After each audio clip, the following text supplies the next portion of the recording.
자, 227번 보겠습니다. 1번 볼게요. 손실보상금에 관한 당사자 간의 합의가 성립하면, 합의나 협의나 똑같은 말이에요, 여러분.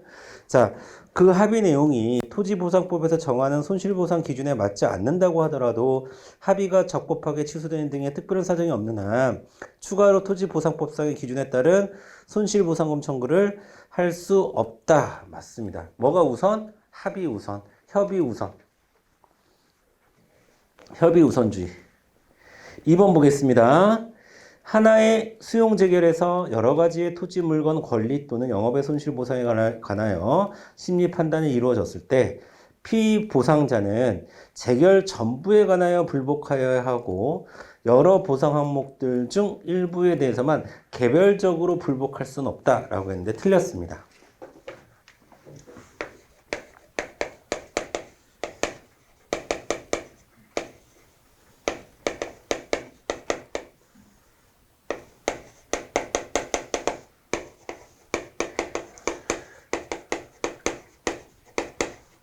개별적 불복 가능합니다. 개별적 불복 가능해요.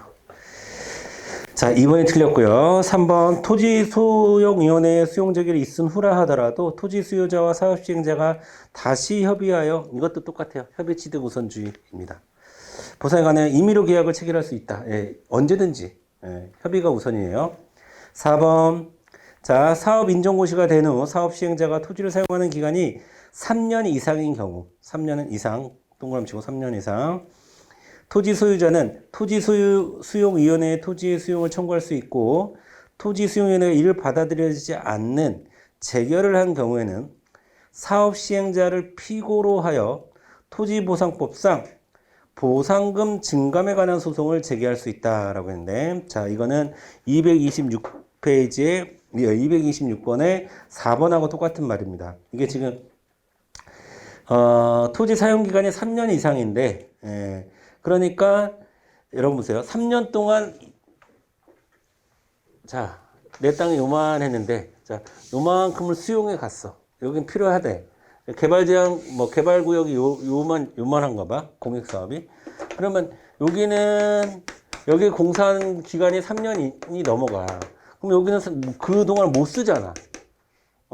그동안 못 쓰니까 이것도 같이 갖고 가야 되는 거잖아. 그래서 같이 갖고 가라라고 얘기를 하는 건데, 이게 이제 자녀지 수용 청구랑 똑같은 말이죠. 그렇죠? 그러면 우리 아까 외웠던 공식 그대로 한번 해볼까요? 자, 시작. 자녀지 수용 청구는 보상금 증감 청구 소송이고, 보상금 증감 청구 소송은 토지 소유자가 원고가 되고 사업 시행자가 피고가 되는 당사자 소송의 성격을 갖고 있죠. 자, 그러니까 4번도 맞는 말입니다. 됐죠? 그러니까 4번은 226번의 4번을 좀 자세하게 설명한 것이다. 이렇게 이해하시면 되겠고, 228번 1번 보겠습니다. 자, 헌법재판소는 공용침해로 인한 특별한 손해에 대한 보상 규정이 없는 경우에 자, 관련 보상 규정을 유추 적용하는 것이라고 되어 있는데, 유추 적용설은 자, 어디 입장, 그러니까 유추 적용설은 경계 이론의 입장이고요. 자, 그 다음에 자, 어디 입장이에요? 대법원의 입장입니다. 자, 1번 틀렸죠? 주어가 틀렸죠, 주어가. 헌법재판소가 아니고 대법원이 돼야 됩니다. 2번 가겠습니다. 공공용물에 관하여 적법한 개발행위 등이 이루어져 일정 범위의 사람들이 일반 사용이 종전에 비하여 제한받게 되었다. 자, 다시 읽어볼게요. 일정 범위의 사람들이. 그래서 일정 범위의 사람들이라고 얘기한 거는 그냥 소수라는 거야, 소수. 소수의 사람들이, 그것을 일반 사용, 여기서 일반 사용이라는 말은 뭘까요? 특허받지 않은 사용을 얘기하는 거야. 그 사람들에게 특별히 허락된 그런 사용이 아니라 누구나 할 수 있었던 그런 사용. 특정한 사람들이 누구나 할 수 있었던 그런 사용을 종전에 비하여 제한받게 되더라도 특별한 사정이 없는 한 이는 특별한 손실에 해당한다고 할 수 없습니다. 자, 여기 공사를 해. 옛날에 여기 길이 있었어.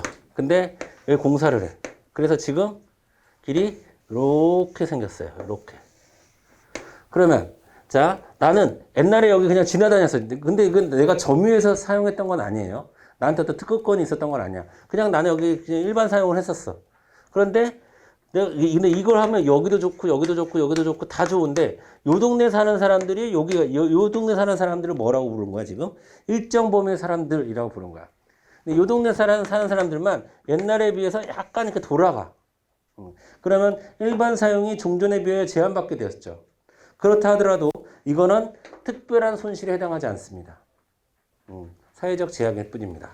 여러분 거기다가 몇 번이야? 지금 2번이죠. 228번에 2번에 거기다가 자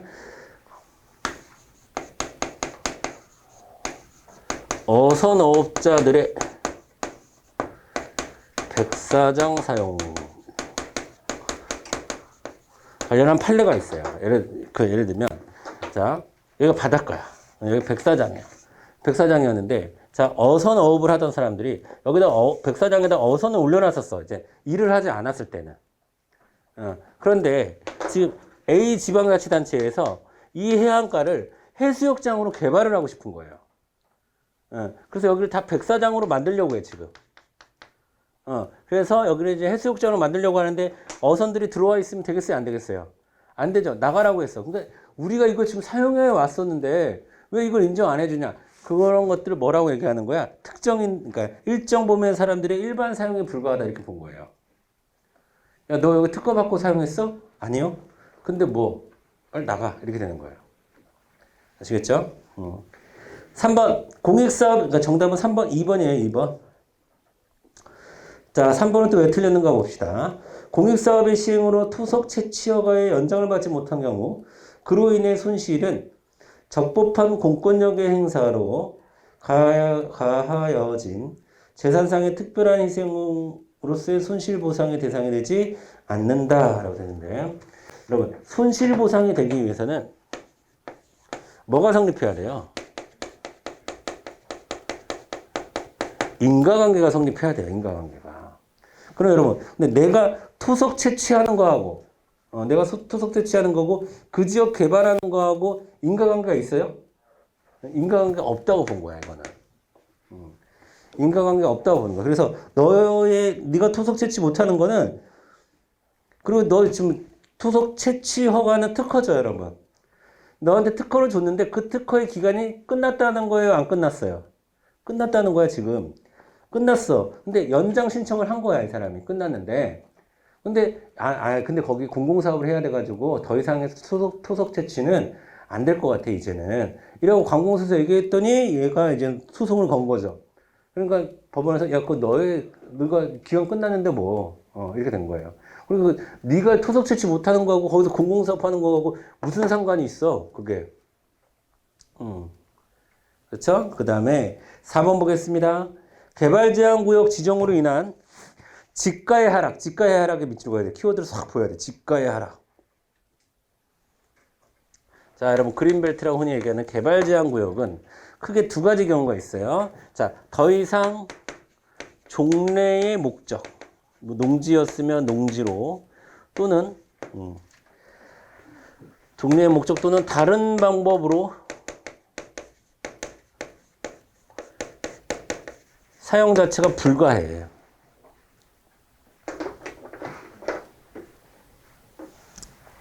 그럴 때는 이거를 뭐로 봅니까? 특별한 희생이라고 봐요. 특별한 희생. 개발제한구역을 지정함으로써 종래의 목적대로 또는 다른 방법으로 사용할 수 없을 때 특별한 희생으로 보고 근데 땅 가격이 하락한 것은 특별한 희생으로 보지 않습니다. 그냥 사회적 제약이라고 보여요.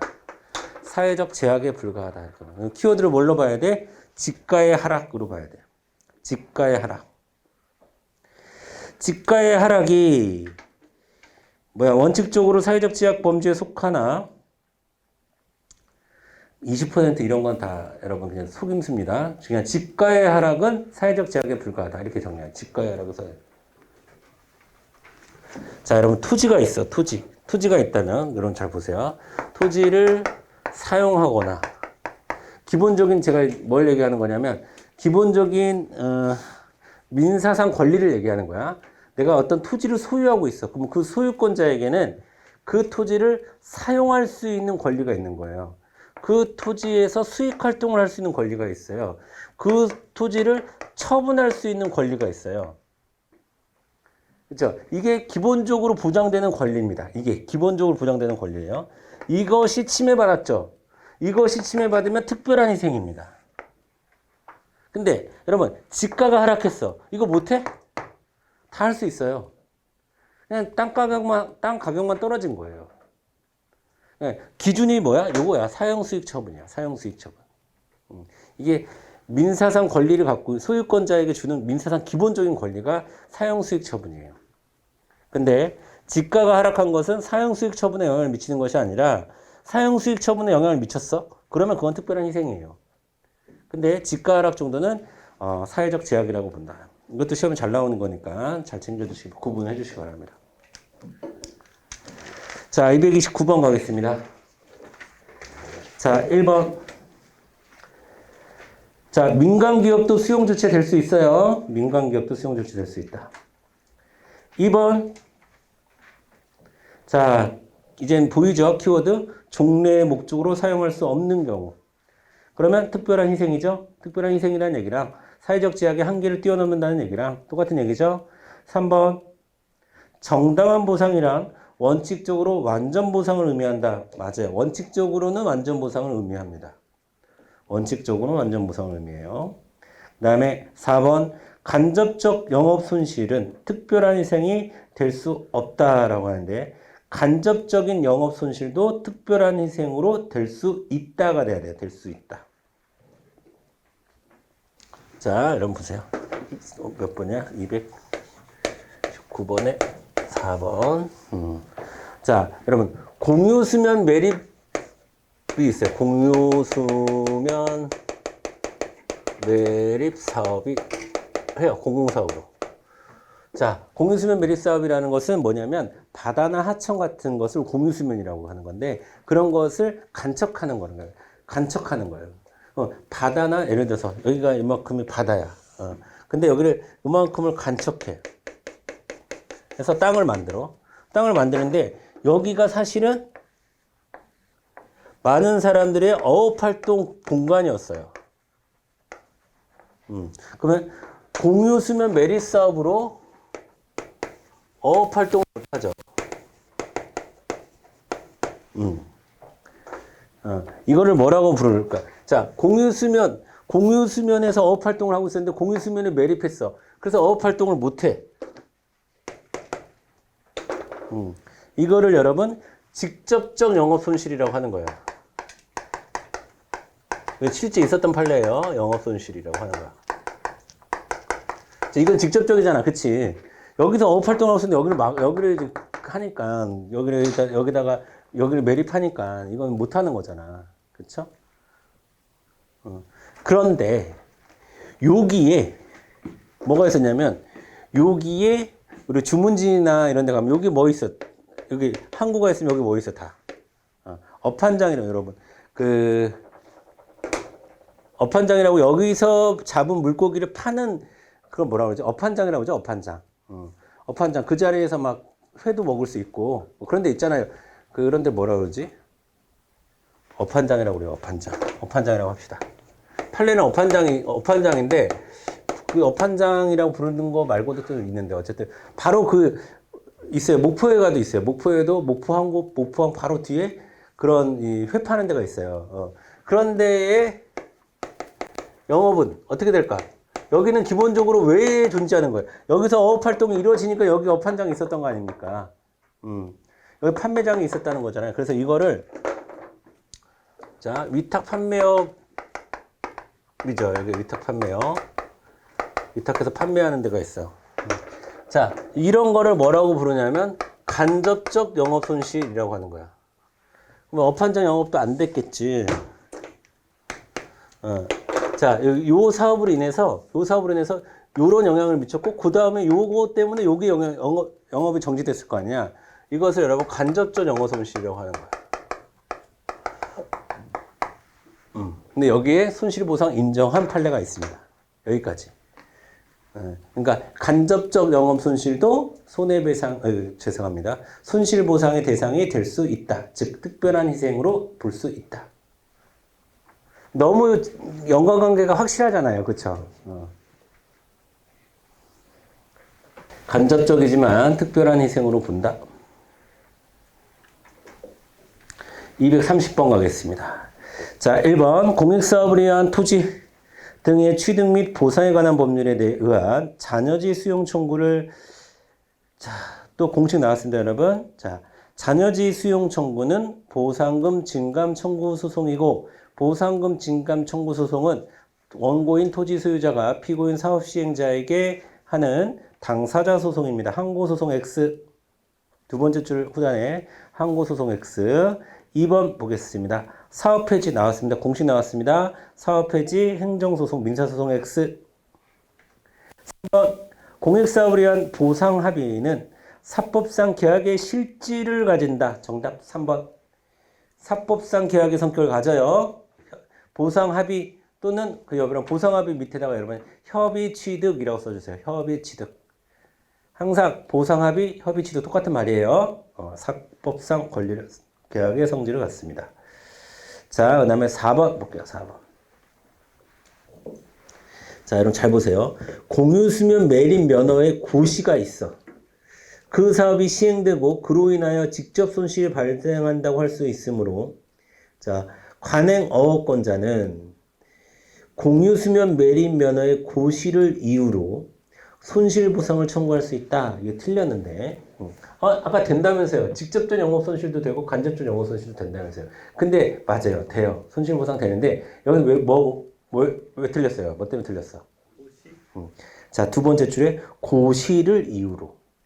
여러분 고시를 이유로 지금 피해를 받은 게 아니라 고시 때문에 피해를 받은 게 아니라 공사가 실행되어서 실질적으로 이제 실질적이고 현실적인 피해가 발생했을 때 손실보상이 되는 거죠.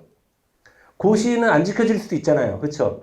고시했다는 이유로 내가 특별한 희생을 치르는 것이 아니라 공사가 실행되었을 때라고 해서 여러분 고시를 이유로가 아니라 공사 실행을 이유로 즉 실질적인 피해의 발생 이유로 이렇게 돼야 되지. 고시를 이유로가 틀렸어요, 여러분. 고시를 이유로. 자, 231번 보겠습니다. 1번 이주대책은 이른바 생활보상에 해당하는 거죠. 자, 헌법 23조 3항에서 규정하는 손실보상의 형태로 보아야 하므로 법률이 사업시행자에게 이주대책의 수루실시 의무를 부과하였다면 이로부터 사업시행자가 수립한 자, 여러분 기본적으로 이주대책 이주대책은 입법 재량이 있습니까? 없습니까? 자, 입법 재량이에요. 왜? 생활보상의 일환. 생활보상의 일환. 생활보상의 일환이라고 하는 것은 해줄 수도 있고 안 해줄 수도 있다. 그래서 우리 판례에 보면 어떤 표현을 많이 써? 국가의 정책적 배려라는 표현을 많이 쓰죠. 정책적 배려. 배려는 해줘도 되고 안 해줘도 되는 거야. 그렇죠? 그래서 입법 재량입니다. 자, 그리고 수분양권은 자, 자동으로 발생하는 거예요. 사업 시행자가 확인 결정해 줘야 돼요. 사업 시행자의 자동으로 발생하는 게 아니에요. 사업 시행자의 확인과 신청을 받은 다음에 확인하고 결정을 해줬을 때 비로소 발생하는 거지. 거기 1번에 나와 있는 것처럼 자, 사업 시행자가 수립한 이주대책상의 택지 분양권 등의 구체적인 권리가 이주자에게 직접 발생하는 것은 아닙니다. 아시겠죠? 그래서 1번 틀렸고 2번 자, 1번의 끝에 손실 발생을 쉽게 예견할 수 있고 또 손실 범위도 구체적으로 특정할 수 있더라도 사업 시행자가 협의가 이루어지지 않고 그 보상에 관한 명문의 근거 법령이 없는 경우는 보상의 대상이 되지 않는다라고 하는데 자, 기본적으로 대법원의 입장은 우린 따르죠. 자, 대법원의 입장에 따르면 이거 뭐 할 수 있어요? 유추 적용할 수 있죠. 유추 적용할 수 있습니다. 유추 적용할 수 있다는 거는 어디서 지금 얘기하고 있어? 손실 발생을 쉽게 예견할 수 있고 손실 범위도 구체적으로 특정할 수 있다고 하면 유추 적용할 수 있죠. 아무리 세 번째 줄에 근거 법령이 없다 하더라도 유추해서 적용할 수 있다라는 조건을 두 가지를 얘기하고 있는 거예요. 손실 발생을 예견할 수 있고 손실 범위도 특정할 수 있을 땐 유추 적용할 수 있다는 얘기예요. 2번 틀렸어요. 3번 공익사업으로 인해 농업손실, 자 농업손실 사업 시행자에게 재결 절차를 거쳐야 이를 거치지 않고 곧바로 민사소송으로 보상금을 청구하는 거 소용되지 않는다. 정답 3번. 자, 우리 세 개 외우고 있어. 하천법, 그 다음에 또 뭐예요? 농업손실, 사업폐지 세 가지. 요거는 민사소송으로 가지 않는다. 공권적 권리로 보고 있다. 공법적 권리로 보고 있다. 됐어요. 그 다음에 4번 공익사업을 위한 토지 등의 취득보상에 관한 법률상 주거용 건축물의 세입자의 주거 이전비의 보상 청구권은 자 공법상 권리이고 주거 이전비 보상 청구권 주거 이전비 보상 청구 소송은 행정소송에 해야 된다. 행정소송으로 해야 된다.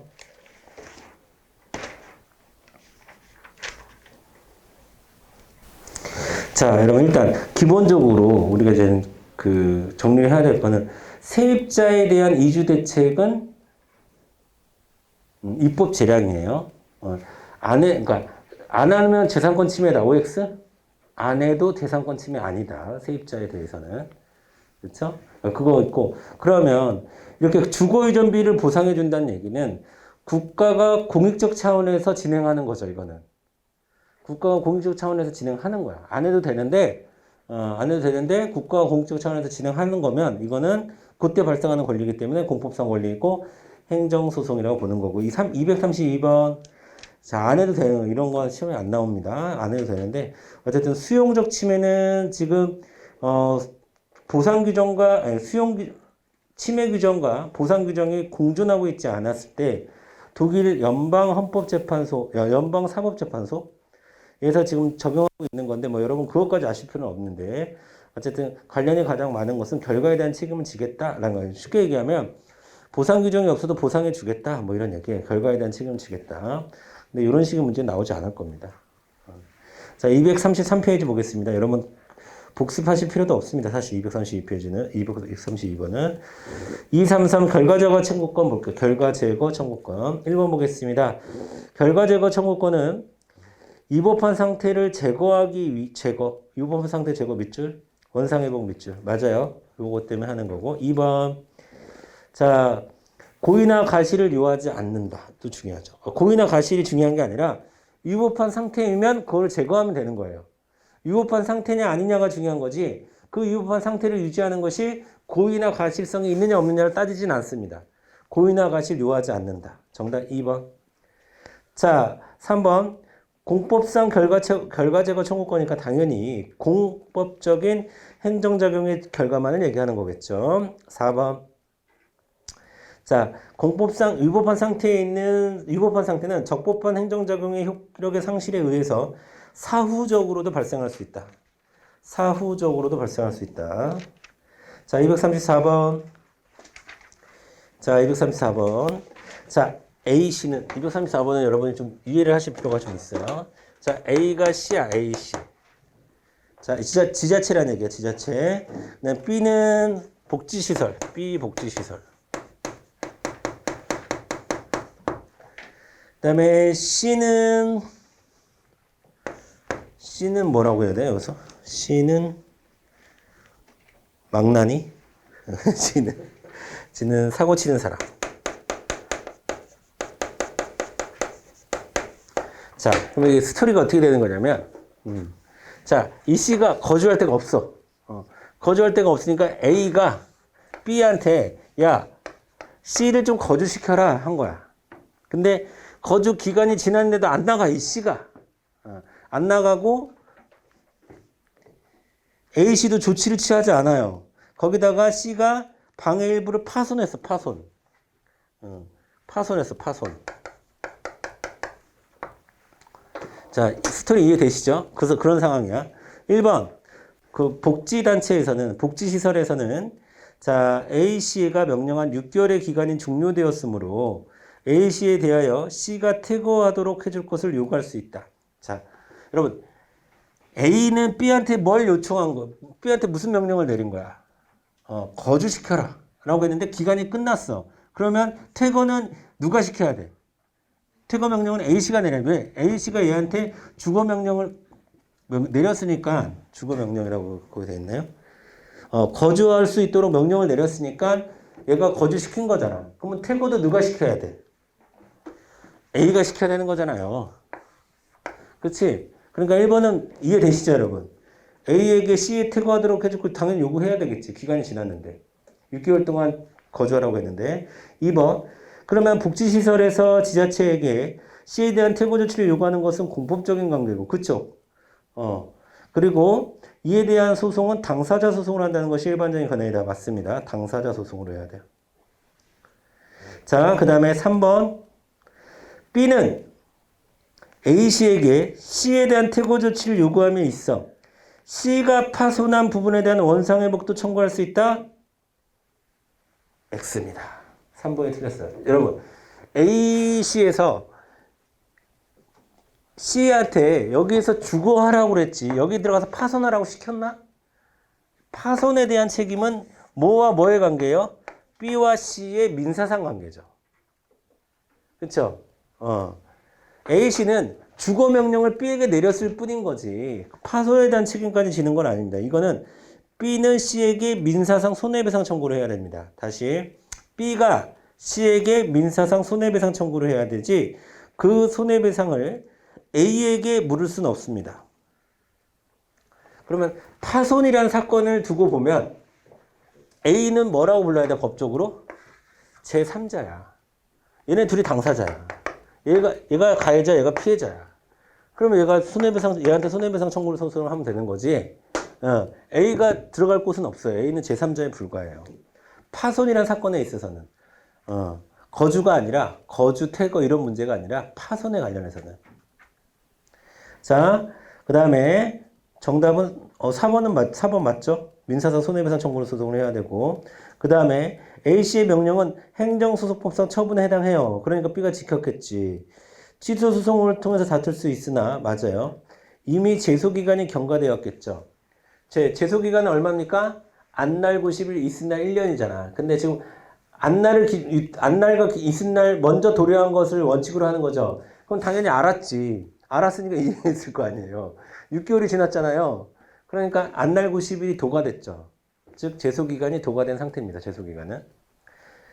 쉽게 얘기해서 지금 여기 따지려면 거주 명령이 내려왔을 때 따져야 되는 거지. 거주를 시켜놓고서 그 이유를 따지면 안 된다는 거죠. 지금 그 이유에 따지면 안 된다는 얘기고. 자, 중요한 건 아니고 이들의 이 셋의 관계가 중요한 겁니다. 관계. 자, 얘네 둘의 관계는 공법적 관계예요. A와 B의 관계는 뭐를 중심으로 한? 거주나 퇴거를 중심으로 한 공법적 관계예요. 얘네 둘은. 그래서 얘가 내렸던 거주 명령은 처분이 되는 거예요. 그 다음에 파손을 중심으로 한 얘네 둘의 관계는 무슨 관계예요? 민사상 관계야. 개인과 개인의 민사상 관계야. 자, 그거를 구분할 수 있어요? 라고 물어보는 거예요. 자, 235페이지. 자, 여기서 이것은 행정상 혹은 공법상 결과제거 청구권을 여기가 얘기하는 거. 결과제거 청구권을 얘기하는 거고, 정답은 1번입니다. 고의나 가시를 요건으로 하지 않습니다. 자, 나머지 2번서부터 5번은 뭐 설명할 건 없고요. 결과제거 청구권에 대한 기본적인 설명이다 라고 여러분 보시고 한번 읽어보시면 됩니다. 그게 중요하지도 않고요. 자, 됐습니다. 됐고요. 우리 이제 행정심판 보도록 할게요. 행정심판. 자, 236번 보겠습니다. 1번 볼게요. 자, 행정청의 부당한 처분을, 자, 부당성을 따질 수 있죠. 행정심판은. 맞아요? 소송은 유법성만 따질 수 있는데, 행정심판은 부당한성도 따질 수 있어요. 부당한 처분을 변경하는 행정심판은 현행법상 허용된다라고 되어 있습니다. 자, 이걸 뭐라고 그래? 처분, 변경, 재결. 처분, 취소, 재결. 처분, 변경, 명령, 재결.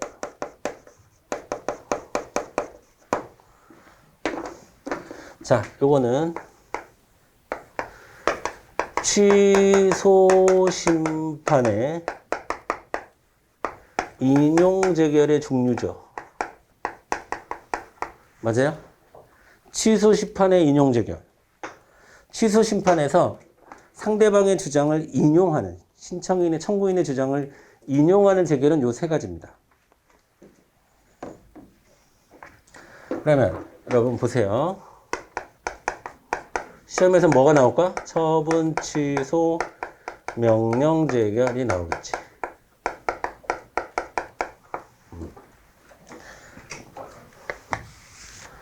자, 이런 건 안 돼요. 자, 여러분 제가 수업 시간에 이렇게 설명드렸습니다. 자, 행정심판이라는 것은 행정청 스스로 판단하는 거잖아요. 그러면 그냥 지가 취소하면 돼. 예.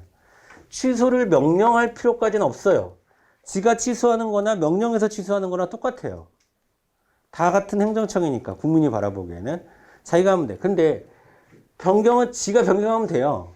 그런데 변경은, 자, 여러분 보세요.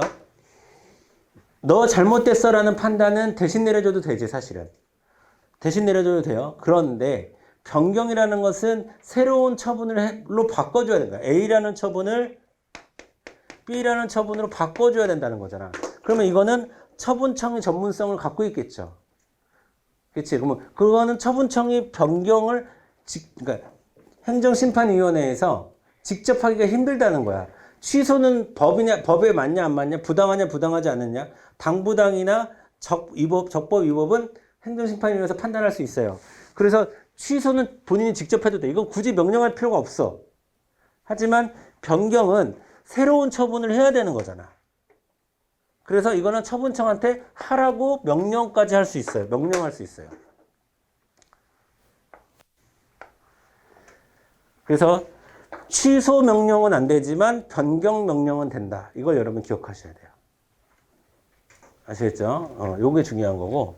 그 다음에 자, 법적으로 요런 거 있죠. 요런 거. 요런 거를 여러분 형성재결이라고 합니다. 형성. 자, 취소와 변경은 권리의무관계 변화가 그 재결론에서 바로 생기는 거죠. 그 다음에 이거는 권리의무관계 변화를 시키는 거죠. 이걸 이행재결, 뭐뭐 하라 마라 이야기하는 것을 이행재결이라고 얘기하는 거야. 이거는 그 자체로 형성재결이고 이건 이행재결이에요. 이행재결. 자, 나왔으니까 또, 자, 여러분 행정심판은 세 가지가 있죠. 취소, 무효, 의무이행 있죠. 무효는 별로 중요하지 않고 의무이행 심판의 인용재결이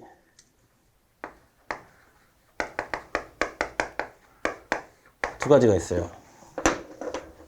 자, 자, 의무이행 심판은 어떤 경우에 하는 거지?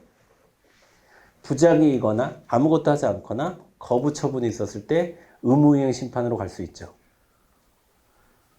맞아요?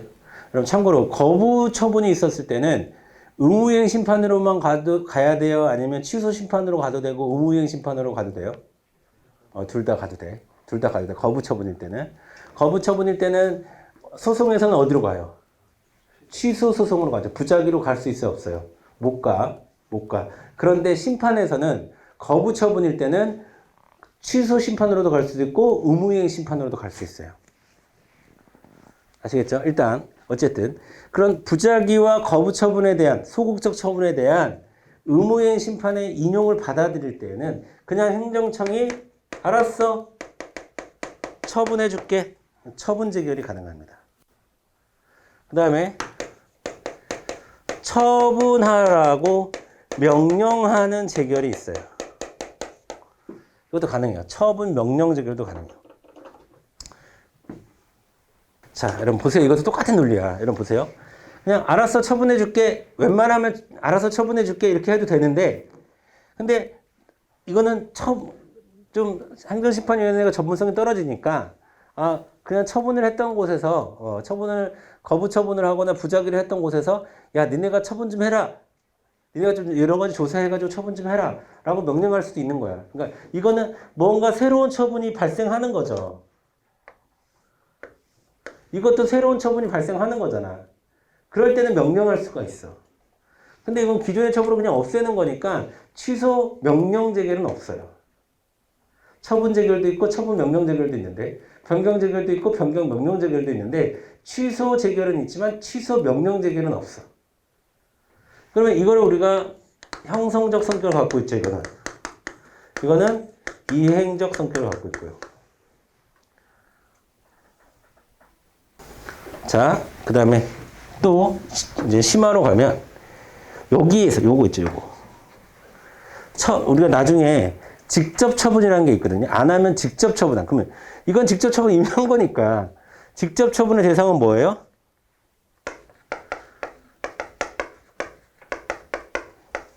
요것만 직접 처분의 대상이 되는 거예요. 요것만. 처분 명령 재결만 직접 처분의 대상이 됩니다.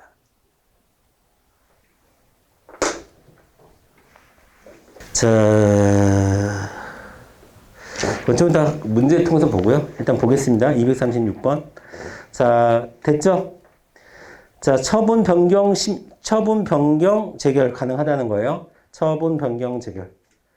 자, 처분을 변경하는 행정심판 네 글자로 뭐라고 합니까? 처분을 변경하는 행정심판 뭐라고 합니까? 취소심판을 얘기하는 거예요. 취소심판. 처분을 변경하는 행정심판을 취소심판이라고 하는 거야. 처분을 취소하는 심판만 취소심판이라고 하는 게 아니라 처분 취소해주세요. 이거 바꿔주세요라고 얘기할 때도 어디로 간다고? 취소심판이라고. 이건 소송도 마찬가지예요. 취소라는 말 안에는 변경이라는 말이 포함되어 있는 거예요. 자, 1번 맞는 말이죠? 취소심판 가능하잖아. 2번 당사자의 신청에 대한 행정청의 부당한 거부 처분에 대하여 일정한 처분을 하도록 하는 행정심판. 6글자로 뭐라 합니까? 의무이행심판. 현행법상 허용되나요? 허용되죠. 3번 당사자의 신청에 대한 행정청의 위법한 부작위에 대하여 행정청의 부작위가 위법하다는 것을 확인하는 행정심판. 자, 밑줄을 그으세요. 부작위가 위법하다는 것을 확인하는 행정심판. 이런 것을 여러분 부작위 위법 확인 심판이라고 하는데 이런 건 없어요. 왜 없을까? 의무이행 심판이라는 좋은 게 있는데 뭐하러 부작위 위법 확인 심판을 하겠습니까? 부작위 위법 확인 심판이 아니라 소송에 가면 있지. 부작위 위법 확인 소송이라는 게 소송에 가면 있지만 심판에서는 그런 건 없어. 왜? 의무이행 심판이 해버리니까. 4번 당사자의 신청에 대한 행정청의 부당한 거부 처분을 취소하는 행정심판은 현행법상 허용됩니다. 그러니까 자 보세요. 행정청의 부당한 거부 처분에 대해서는 의무이행 심판 갈 수도 있고 취소 심판 갈 수도 있다. 됐죠? 237번 보겠습니다. 1번 취소 심판의 인용 재결에는 취소 재결, 변경 재결. 자, 틀렸죠? 취소 명령 재결 없습니다. 변경 명령 재결은 있습니다. 지금 보이죠? 2번 보겠습니다. 거부 처분은 취소 심판의 대상이므로 거부 처분의 상대방은 이에 대하여 취소 심판만 청구할 수 있다. 아니죠. 의무이행 심판도 가능하죠. 3번 처분을 취소 변경하는 재결을 하면 행정청은 잘 보세요 여러분. 재결의 기속력에 따라 처분의 취소 또는 변경하는 처분을 하여야 하고 이를 통해서 뭔 소리야 이거는. 자, 여러분 뭐가 잘못됐어요? 첫 번째 줄이 잘못됐네. 아니, 첫 번째 줄이 잘못됐다기보다는 첫 번째 줄에 처분을 취소하거나 변경하는 재결을 하면 그 얘기는 뭐를 했다는 거야? 취소 재결이나 변경 재결을 했다는 얘기죠. 그런데 왜 행정청이 재결의 기속력에 따라서 처분을 취소 변경한 처분을 따로 해야 됩니까? 이미 취소됐고 변경되었는데. 즉 취소 재결과 변경 재결은 어떤 재결이에요? 이미 형성력 있는 재결입니다. 그 선지를 수술하기는 좀 힘들 것 같아. 자, 수술하면 이렇게 해야 돼. 재결을 하면 행정청은 재결의 형성력에 따라 별도의 조치가 필요 없다. 이렇게 해야 되는 게 맞는 거야. 이해되세요? 형성력이라고 하는 것은 이미 법적 권리의무 관계 변화가 끝났다는 거예요. 완성됐다는 얘기야. 성립됐다는 얘기야. 형성되었다라는 거야. 자, 3번 선지 틀린 거 보이시죠, 이제? 4번 보겠습니다. 자, 거부 처분의 경우는 재결의 취지에 따라 이전 신청에 대한 처분을 하므로 이 행정청이 그 재결의 취지에 처분하지 않냐고 그 처분과는 양립할 수 없는 다른 처분을 하는 것은 재결의 기속력에 반한다. 자, 5글자로 이런 의무를 무슨 의무라고 하죠? 재처분 의무라고 하는 거예요. 재처분 의무. 재처분 의무가 발생합니다. 재처분 의무는 어떻게 하라는 거예요? 그렇죠. 재결의 취지에 따라 혹은 소송이면 판결의 취지에 따라 심판이니까 재결의 취지에 따라 여러분 첫 번째 줄에 재결의 취지에 따라 두 번째 줄에 재결의 취지에 따른 이런 거에 밑줄 표시를 해둬야 돼요. 자, 그 다음에 자, 빨리 갈게요 여러분. 238번 보겠습니다. 자, 2016년 12월 23일 날 영업정지 처분을 했어. 그랬는데 행정심판을 청구했네 두 번째 줄에. 그래서 행정심판 청구가 일부 인용되어 가지고 2017년 3월 13일 다시 과징금 부과 처분을 했어요. 그런데 그것도 불만이 있어요. 그래서 취소 소송을 제기하려고 하는 거예요. 끝? 상황 파악됐죠? 자, 그러면 소 대상은 어떻게 되냐면 자, 여러분. 자, 과징금 일단 소대상은 과징금 부과 처분을 가지고 따져야지. 이미 지금 영업정지 처분은 끝났어. 이미 바뀌었어. 변경됐어. 뭘로? 과징금 부과 처분을 변경됐어. 그러면 변경된 뭘 따져야 돼? 당초 처분을 따져야 되죠. 그러면 과징금 부과 처분이 언제 내려졌다고 보아야 되는 거예요? 2016년 12월 23일에 내려졌다고 보는 거예요. 이게 변경된 당초 처분입니다. 아시겠죠? 자, 처분 대상으로. 그러면 이거를 무슨 주의라고 하는 거야? 이거를 원처분이라고 보는 거야. 2016년도에 12월 23일 날 영업정지 처분이 아니라 과징금 부과 처분이 있었다고 보는 거예요.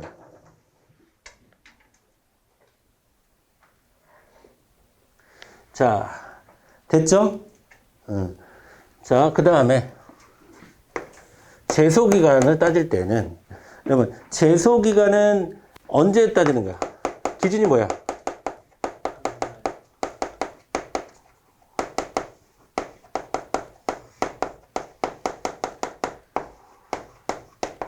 재결서 정본이 송달될 때를 안날로 보고 그날을 기준으로 90일 이내에 해야 되는 거죠.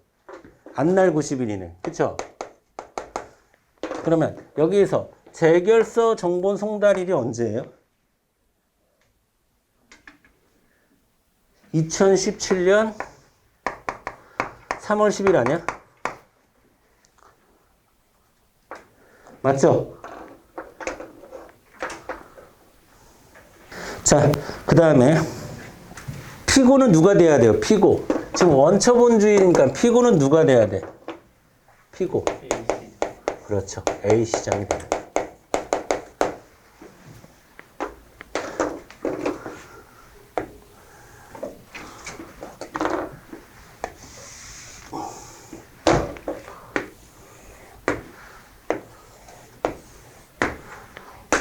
자, 1번 읽어볼게요. 행정심판위원회를 피고로 하여 틀렸어요.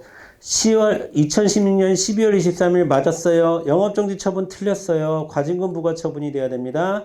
취소 소송을 제기해야 된다. 이거는 두 개가 틀렸네. 2번 행정심판위원회 틀렸어요. A시장이 돼야 됩니다. 날짜 틀렸네요. 과징금 부과 처분은 맞았는데 날짜가 틀렸네. 2016년 12월 23일이라고 해야 됩니다. 3번 과징금 부과 처분 맞았어요. 2016년 12월 23일 맞았어요. 원처분이라는 표현 적당합니다. 2017년 3월 10일부터 맞아요. 90일 이내 맞아요. 정답 3번. 4번 네, 날짜 틀렸죠? 날짜부터 틀렸습니다. 그 다음에 90일 이내의 기준 날짜도 틀렸죠? 3월 6일이 아니라 3월 10일 송달일이 돼야 되는 거죠. 재결서 정보 송달일. 자, 239번 보겠습니다. 1번 볼게요. 행정심판의 재결이 확정되면 피청구인인 행정청을 기속하는 효력이 있고. 자, 맞죠? 그 다음에 그 처분에 기초가 된 사실관계나 법률적 판단이 확정되므로 자 밑줄 그을게요. 이후 당사자 및 법원은 이에 모순되는 주장과 판단을 할 수 없다. 이걸 세 글자로 무슨 힘이라고 그래요? 기판력이라고 합니다. 기판력은 행정심판에 인정됩니까? 안 됩니까? 안 되지. 기속력은 되는데 기판력은 안 된다. 이게 소송과 심판의 차이거든. 그걸 외워서 아 기판력이네. 기판력 안 되는데 이렇게 문제를 풀어도 되지만 상식적으로 여러분 지금 우리 뭐 배우고 행정심판이야. 행정심판의 결과가 어떻게 법원을 기속해. 말이 안 되지. 우리 권력분립의 기초가 있는 우리들한테는 이건 말이 안 되는 선제. 굳이 기판력, 기속력 따져가지고 이거 기판력이니까 행정소송에는 되는데 행정심판에는 안 돼. 이런 식으로 기계적으로 갈 필요가 없어요. 법원을 어떻게 기속합니까? 행정심판의 결과가. 행정청 나름의 결과인데 어떻게 법원을 기속해요? 자, 2번 보겠습니다. 행정심판에서는 항고소송에서와는 달리 처분청의 당초 처분을 근거로 삼는 사유와 자 기본적 사실관계의 동일성이 이거는 심판과 소송과 다르지 않아요. 기본적으로 처분 사유를 추가 변경하려면 기본적 사실관계의 동일성이 인정이 돼야 돼요. 갑자기 이상한 거 갖고 끌어오면 안 돼. 심판이든 소송이든. 이해되죠? 3번 보겠습니다. 자, 행정심판의 대상과 관련이 되는 권리나 이익을 양수한 특정 승계인이 행정심판의 허가를 받아서 청구인의 지위를 계승할 수 있다. 네, 가능합니다. 청구인 지위 승계 가능. 청구인을 여러분 소송으로 얘기하면 원고를 청구인이라고 하는 거야. 심판에서는. 원고를. 원고인데 이 사람이 예를 들어서 지금 주유소 관련한 소송을 진행 중에 있는 심판을 진행 중에 있는데 자 주유소가 넘어갔네 그 사이에. 그러면 그 사람은 특정 승계인이 되는 거야. 그럼 이 사람은 행정심판의 결과에 의해서 권리부관계 변화가 생기겠지. 그러니까 자 청구인의 지위를 승계할 수 있습니다. 정답은 3번. 4번 보겠습니다. 종중이나 교회 같은 비법인 사단 행정심판 청구 가능합니다. 단 대표자나 대리인의 이름이나 주소 정도는 적어줘야 돼요. 적어줘야 되는데 그게 중요한 게 아니라 가능하다는 게 중요해요. 가능하다는 게. 아시겠죠? 넘어갈게요. 240번 보겠습니다.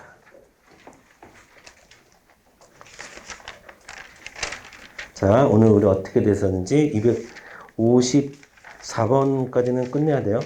자, 빨리 하겠습니다. 재결 취소 소송에 대한 설명으로 가장 옳지 않은 것은 1번 교원 징계 처분에 대해서 취소 소송을 제기하는 경우 사립학교 교원이나 공립학교 교원 모두 원처분지위가 적용된다. 맞습니다. 둘 다 원처분지위가 적용돼요. 그런데 원처분이 다르지. 자, 국공립학교 교원의 원처분은 해임처분이나 징계처분이 처분 자체가 원처분이에요. 하지만 사립학교 교원에 대한 징계나 해임은 처분성이 없습니다. 사법관계이기 때문에. 그쵸? 처분성이 없어요. 그러면 이들에게서 원처분은 교원소청심사위의 결정. 이 원처분이 되는 거예요. 교원소청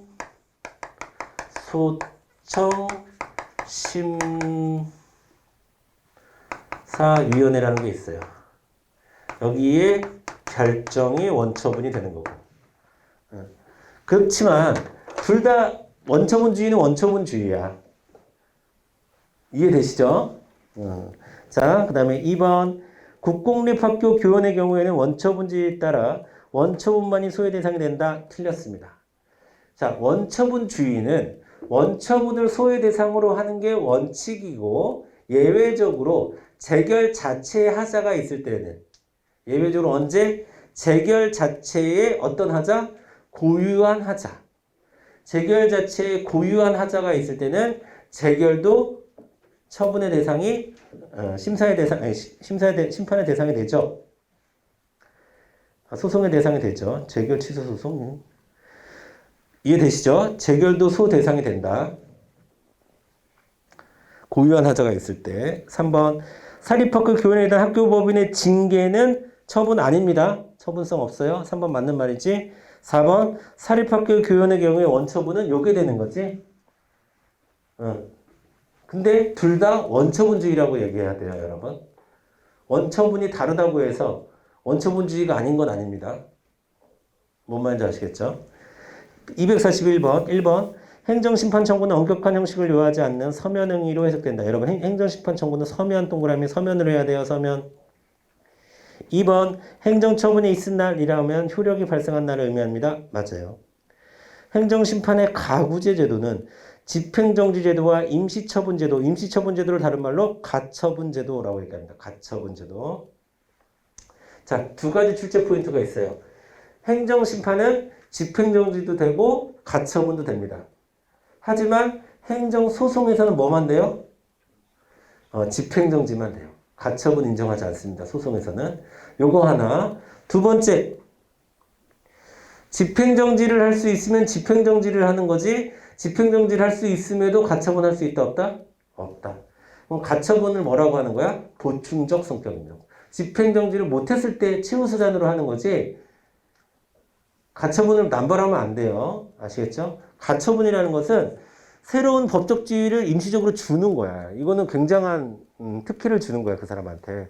그러니까 이거 쉽게 하면 안 되고 집행정지를 할 수 있으면 집행정지를 하는 거예요. 자, 이 두 포인트가 있습니다. 자, 4번 행정심판 재결의 기속력은 인용재결뿐만 아니라 아니죠. 인용재결에만 인정되는 게 기속력입니다. 이건 뭐 소송이나 심판이나 마찬가지죠. 기속력이라는 것 자체가 인용재결 일때 인용재결 혹은 인용판결에만 적용되는 거다. 242번 1번 시도행정심판위원회와 중앙행정심판위원회는 모두 행정심판의 심리권한과 재결권한을 가진다. 맞습니다. 그러면 거기다가 뭐라고 써줘야 돼? 왜냐하면 옛날에는 행정심판위원회도 있고 재결청도 있었어요. 그래서 행정심판위원회에서 심리를 담당하고 재결청에서 재결을 담당한다 였었는데 재결청이 사라졌습니다. 재결청이 폐지됐어요. 그래서 행정심판위원회에서 심리도 하고 재결도 하는 겁니다. 이해되시죠? 자, 2번. 자, 중앙행정심판위원회 위원장은 법제처장이 여기서 왜 나와요? 안 됩니다. 국민권익위원회 부위원장 중 1인. 국민권익위원회 부위원장 중 1인이 행정심판위원회 위원장이에요. 중앙행정심판위원회 위원장이고 그 다음에 법제처 차장 6호시에는 상임위원이 하게 됩니다. 상임위원. 자, 법제처장 지우고 국민권익위원회 부위원장 중 1인 법제처 차장 지우고 상임위원. 3번 행정심판위원회는 필요하다고 판단하는 경우에는 심판 청구의 대상이 되는 처분보다 청구인에게 불리한 제기를 할 수 없습니다. 불리한 제기를 할 수 없다. 4번 정답은 1번이니까 4번도 틀렸겠네. 예외적으로 당의 지방자치단체 조례에서 시도 행정심판위원회 위원장을 공무원이 하게 되면 자 정한 경우에는 그는 비상임 직무를 수행한다라고 해야 돼. 비상. 자, 여러분 잘 생각해 보세요. 공무원인 경우에는 별도의 임기가 있죠. 그러니까 그냥 상임으로 운영된다라고 봐도 되는데 공무원이 아닌 사람들에게는 별도의 임기가 없잖아. 그 사람들은. 그러면 그 사람들은 항상 존재하는 사람이 될 수 없겠죠. 비상임 직무가 수행되는 겁니다. 임기가 있는 비상임이란 말은 임기가 있는 기억번 재결에 의하여 취소되는 처분이 당사자의 신청을 거부하는 것을 내모로 할 때 당연히 재결의 취지에 따라 다시 이전의 신청에 대한 처분을 해야 됩니다. 아시겠죠? 재처분 의무를 얘기하는 거고 여러분 재결의 취지에 따라 이런 거에 밑줄 그어주시고 니은번 자 니은번 별표 치세요. 의무이행 재결의 취지에 따른 처분을 하지 아니하면 청구인이 신청에 의하여 여기서 청구인의 신청에 의하여 밑줄 시험에 나오는 포인트예요. 청구인의 신청에 의해서 즉시 배상할 것을 명할 수 있다라는 이거 간접강제 조항이긴 한데요. 자 여러분 보세요. 간접강제 조항이긴 한데 여기서 핵심은 신청이 있어야 간접강제도 할 수 있고 직접 처분도 할 수 있는 거예요. 신청이 있어야 청구인의 신청이 있어야 아시겠지? 청구인의 신청이 있어야 간접강제도 할 수 있고 자 간접강제라는 것은 이행하지 않으면 계속 배상하도록 명하는 게 간접강제고요. 그냥 직접 처분을 해버리는 게 직접 처분인데 자 그 중에서도 요것만 직접 처분이 가능합니다. 자 디귿번 그러니까 니은번도 맞는 거고요. 자 예. 두 번째 줄 후단에 두 번째 줄 중대한 불이익이나 급박한 위험을 막기 위하여 임시처분 가능하죠. 심판에서는. 리을번 자 여러분 조정 가능합니다. 행정심판은 조정도 가능합니다. 하지만 조정은 언제 하는 겁니까? 당사자가 동의를 했을 때 조정을 하는 거예요. 당사자의 동의를 받아 조정할 수 있다. 자, 정답은 4번. 다 맞는 얘기입니다. 키워드 잘 체크해 주셨어야 돼요. 자, 기억번 재결의 취지에 따라, 니은번 청구인의 신청에 의하여, 디귿번 급박한 위험을 막기 위하여, 리을번 당사자의 동의를 받아. 이런 데가 출제가 되는 거예요. 바뀌어서. 자, 244번 1번 취소 심판의 재결로는 취소 처분 취소 재결 되고 명령 재결 되고 변경 명령 재결 돼요? 되죠. 뭐만 안 돼? 취소 명령 재결만 안 돼. 자, 1번 맞는 말이네. 정답 1번. 2번 처분청이 처분 이행 명령에 따른 처분을 하지 아니한 경우에는 자, 행정심판위원회 이거 봐 이렇게 된다니까. 당사자의 신청 여부를 불문하고 안 돼. 직접 처분이든 간접 강제든 당사자의 신청이 있어야 됩니다. 2번 틀렸고요. 어디가 틀렸는지 알 수 있어야 되고요. 3번 취소 재결의 기속력으로서 재처분 의무는 있죠. 재처분 의무는 있어요. 4번 거부에 대한 의무이행 심판에는 자 여러분 보세요. 청구기한의 제한, 그러니까 제소기간 같은 걸 얘기하는 건데 자 청구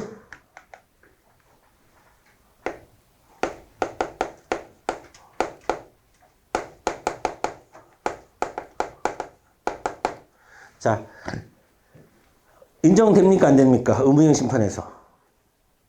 의무이행 심판에서. 자, 구분해야 돼, 구분.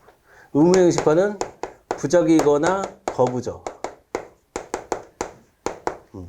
자, 부작위일 때는, 청구기간이라고 하려면 처분이 있은 날, 혹은 처분이 있음을 안 날 기준해야 되잖아. 근데 부작위는 없잖아, 처분이.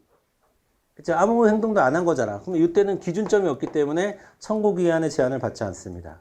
근데 거부 처분은 처분이 있었죠. 거부라고 하는 처분이 있었지. 이때는 기간 계산할 수 있을까 없을까? 있어.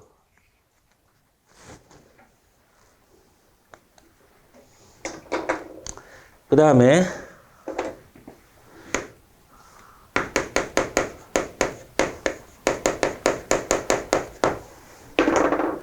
자, 사정 재결이 지금 우리 의무이행 심판하는 거예요. 의무이행 심판. 사정 재결이 소송에서는 뭐만 돼? 취소 소송에서만 되지. 근데 심판에서는 의무이행 심판에 사정 재결 가능합니다. 이것도 소송과의 차이예요. 자, 소송에서는 사정 판결이 취소 소송에서만 적용이 되지만 심판에서는 의무이행 심판에도 사정 재결 가능하다. 그 다음에 집행정지 규정. 자, 집행정지.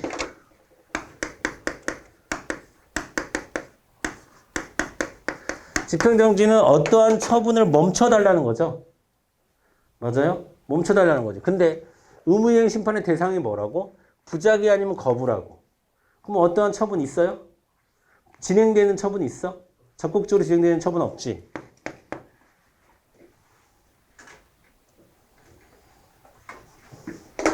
그래서 4번이 틀렸습니다. 네, 너무 조는 분이 계셔서 우리 5분만 쉬었다가 우리 나머지 문제 빨리 풀어보도록 하겠습니다.